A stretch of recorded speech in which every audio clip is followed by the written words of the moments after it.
El siguiente segmento tiene contenido o opinión. La entrevista en A Primera Hora. Analizamos los hechos del momento junto a sus protagonistas. 7:32 en la mañana. Hay preocupaciones por parte de los médicos especialistas de vengantes de medicina familiar y comunitaria que han denunciado una suerte de atropello, y vamos a conocer a qué atropello se refieren, por parte de los responsables de talento humano de los distritos del Ministerio de Salud Pública en nuestro país. Hacemos contacto con nuestro siguiente invitado. Para conversar sobre ese tema nos referimos a Juan Pablo Barbecho. Él nos acompaña a esta hora de la mañana. Él es el presidente del Colegio de Médicos Familiares. ¿Cómo le va, doctor? Bienvenido, buenos días. Fabricio, buenos días. Muy amable y gracias por el espacio. Gracias, Juan Pablo. A ver, cuéntenos cuál es el problema que tienen ustedes. Con respecto al tema de la estabilidad laboral, el Ministerio de Salud Pública el día viernes emite un comunicado para la recepción de los documentos para la aplicación del reglamento del artículo 25 de la ley humanitaria y sobre todo haciendo hincapié en el artículo 10 y 40. Se pide la información del personal que ha participado en atención directa de pacientes COVID y se pide que se dejen una serie de requisitos. Dentro de estos requisitos están algunos como el contrato ocasional, demostrar que se ha estado atendiendo a pacientes COVID, las timbradas, los horarios planificados para los meses que hemos estado, pero al momento de ir a dejar los documentos, los analistas de talento humano a nivel territorial, es decir, a nivel de los distritos y a nivel de las zonas, emiten un mensaje de que han recibido disposiciones de no recibir los documentos a los médicos familiares en condición de devengantes. Inclusive dan disposiciones de que para los TAPS, los técnicos de atención primaria de salud, los médicos rurales y los médicos devengantes, no se recibe este tipo de documentación. Es así que en algunas zonas del país, en algunas ciudades del país, estos documentos no fueron recibidos. En otras zonas, estos documentos se recibieron sin ningún compromiso de que sean parte de las listas que se están generando para que sean analizadas y ver la disposición de si se les puede o no darle estabilidad laboral, de la aplicación de la ley para la estabilidad laboral, Fabricio. A ver, Juan Pablo, vamos por partes. ¿Cuáles son los médicos devengantes? ¿Cuáles son los médicos familiares? ¿Qué es el sector que usted representa para tener un poquito de claridad sobre quiénes son ustedes y cuál es su trabajo, por favor? Los médicos devengantes somos médicos que salimos ya de un proceso formal de educación. Somos médicos después de 3 años de un posgrado, de rotación en las unidades hospitalarias del país y de rotación en las unidades de los centros de salud del país. Recibimos un tiempo de educación de 3 años, de formación de especialidad de 3 años en medicina familiar y comunitaria. Luego de este proceso de formación, nosotros empezamos un periodo de devengación. Es un periodo de trabajo para el Estado que por cada año de estudio, en nuestro caso, nos corresponde 2 años de devengación. Es decir, si nosotros nos formamos 3 años, tendríamos que devengar para el país 6 años de atención. Es importante, ¿por qué? Porque el especialista de medicina familiar no ha existido en el número que estamos a nivel del país.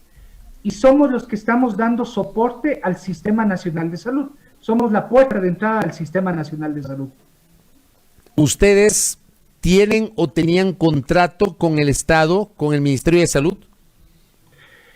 Aquí viene una particularidad, Fabricio. Nosotros, muchos, y en mi caso y muchos de nuestros compañeros, me atrevo a decir que más del 70%, nosotros veníamos ya por más de 10 años trabajando para el Ministerio de Salud.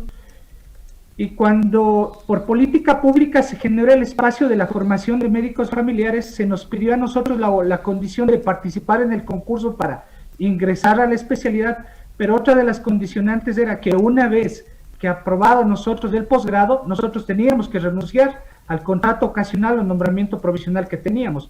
Es así que cuando ganamos, la mayoría de nosotros ganamos el concurso, nosotros renunciábamos como este requisito a formar parte del Ministerio de Salud y entramos en la condición de posgradistas. Luego de esta condición de posgradistas de 3 años, nosotros comenzamos el periodo de vengación ya para el ministerio, y estamos hablando desde hace 3 años. Desde el 2017 nosotros tenemos un contrato ocasional con el Ministerio de Salud Pública. Contrato ocasional, que no es nombramiento definitivo. Y lo que, lo que usted nos está explicando es que no hay la posibilidad, o al menos les están cerrando la puerta para un nombramiento. Así es. Recuerde, Fabricio, que el artículo 25 de la ley humanitaria beneficia a las personas a los profesionales y trabajadores de la salud que tienen nombramiento ocasional o contrato ocasional, y nosotros legalmente cumplimos con uno de los requisitos que establece la ley humanitaria. Entonces están incumpliendo la propia ley que pidió el gobierno, que impulsó el gobierno, que se apruebe. Así es, Fabricio, así es. ¿Y cuál es la respuesta del Ministerio de Salud? ¿Han tratado de dialogar con las autoridades, doctor? Nosotros hemos hecho llegar una serie de documentos, incluso les hemos mencionado una consulta que el propio Ministerio de Salud Pública hace a la Procuraduría General del Estado en el año 2013, donde el Ministerio de Salud Pública solicita se determine cuál es la condición de los devengantes, los médicos devengantes, y la Procuraduría General del Estado le establece que entran en la condición de contrato ocasional. Esos documentos hemos hecho llegar nosotros al Ministerio de Salud Pública para que se considere el beneficio para todos los trabajadores y profesionales de la salud. La situación de ustedes, como la está describiendo, ¿es similar a la de los médicos posgradistas que hicieron un reclamo público hace varias semanas, o es una situación distinta, doctor? Es una situación, Fabricio, distinta. Nosotros ya pasamos por los 3 años de formación del posgrado. Nosotros ya dejamos de ser posgradistas. Entramos en las igual de condiciones en las que ellos estaban. Desde el 2017 nosotros estamos ya con una condición de contrato ocasional. Estamos ya como médicos tratantes de medicina familiar en cada una de las unidades hospitalarias, en unidades de salud del país. Correcto. Acá tenemos algunos mensajes en este diálogo. Rudy Liana Mantilla dice: los médicos familiares devengantes cumplimos con todos los requisitos para ser parte de la ley humanitaria. Cisne Vivanco dice: primer nivel de atención, puerta de entrada al Sistema Nacional de Salud. Marena Graciela Caicedo: medicina familiar en primera línea. María José Jimbo: el primer nivel de atención es la puerta de entrada al Sistema Nacional de Salud. O sea, me queda claro cuál es el rol que tienen ustedes. Lo que no entiendo es por qué están de alguna manera generando este reclamo, cuando lo lógico es que el Ministerio de Salud les brinde una salida lo más pronta y efectiva posible, doctor. Es más, Fabricio, se atrevieron en estos días, y hablo desde el día viernes que se generó ese documento en algunos chats y en algunos audios que están circulando a nivel de cada una de las provincias. El beneficio es exclusivo solo para los profesionales que recibieron que estuvieron en atención directa con pacientes ya diagnosticados de COVID o con pacientes que se encontraban en una condición de hospitalización o grave. Cuando lo lógico es, la gente acudió a los establecimientos de salud asustados con toda la sintomatología que ellos les hacía sospechar de COVID, y fueron en los establecimientos de salud donde los profesionales, es decir, en los centros de salud, se establecieron los diagnósticos. Muchos de nuestros compañeros salieron a visitas en domicilio de estos pacientes, dieron seguimiento a estos pacientes en domicilio, y la mayoría de nosotros solicitamos la recepción de los pacientes que ya meritaban una condición de hospitalización en cada uno de los establecimientos de salud. El COVID no necesariamente se presentó de una forma grave, que son los que están en los hospitales. También se presentó de las formas leves y moderadas que fueron tratados en los centros de salud de todo el país, Fabricio. Es decir, solamente quieren privilegiar a aquellos que enfrentaron, a los médicos que enfrentaron las situaciones más graves del COVID. Eso es de lo que se logra escuchar en los audios de algún personal de talento humano que son de algunas zonas del país.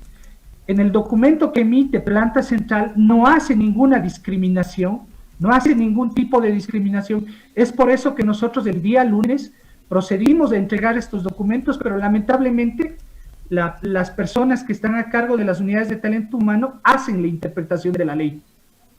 Frente a esto, doctor, ¿qué van a hacer ustedes? ¿Qué alternativas jurídicas tienen en este momento? Bueno, el día viernes de la semana anterior, la Asamblea Nacional, conjuntamente con el Ministerio del Trabajo, el Ministerio de Salud y un grupo de representantes de los trabajadores y médicos, establecieron una subcomisión en la Mesa de Salud para generar y estar vigilantes por el cumplimiento del artículo 25 de la Ley Humanitaria. Es así que el día de hoy se establecen esas mesas de diálogo para estar vigilantes y sacar un producto para que se logre el cumplimiento con lo que establece en el artículo 25. El día de hoy he sido invitado a formar parte de esta mesa para poder establecer las vías para que esto pueda darse por cumplimiento. Correcto. Veamos qué pasa. Le ruego que nos mantenga informados. Vamos a procurar dar un seguimiento a esta que considero, y dadas las condiciones, evidentemente, justísima aspiración y demanda de los médicos, familiares y devengantes. Doctor, gracias por el tiempo y por la gentileza, por habernos atendido en esta mañana. Muchas gracias, Fabricio, para usted, y gracias por el espacio. Un buen día. Gracias a Juan Pablo Barbecho, presidente del Colegio de Médicos Familiares. Aquí podría considerarse esta una posible vulneración de los derechos laborales de estos profesionales de la medicina. Miren ustedes, estas son las cosas que uno no entiende, ¿no? Y lo comentamos hace un par de semanas. Hay recursos para armar a la policía y no hay recursos para contratar médicos o para ratificar el nombramiento de médicos que tanta falta le hace el país. Ahí es cuando uno no entiende la doble moral o el doble discurso. Bueno, habrá que darle un seguimiento a este tema. 7:44 en A Primera Hora.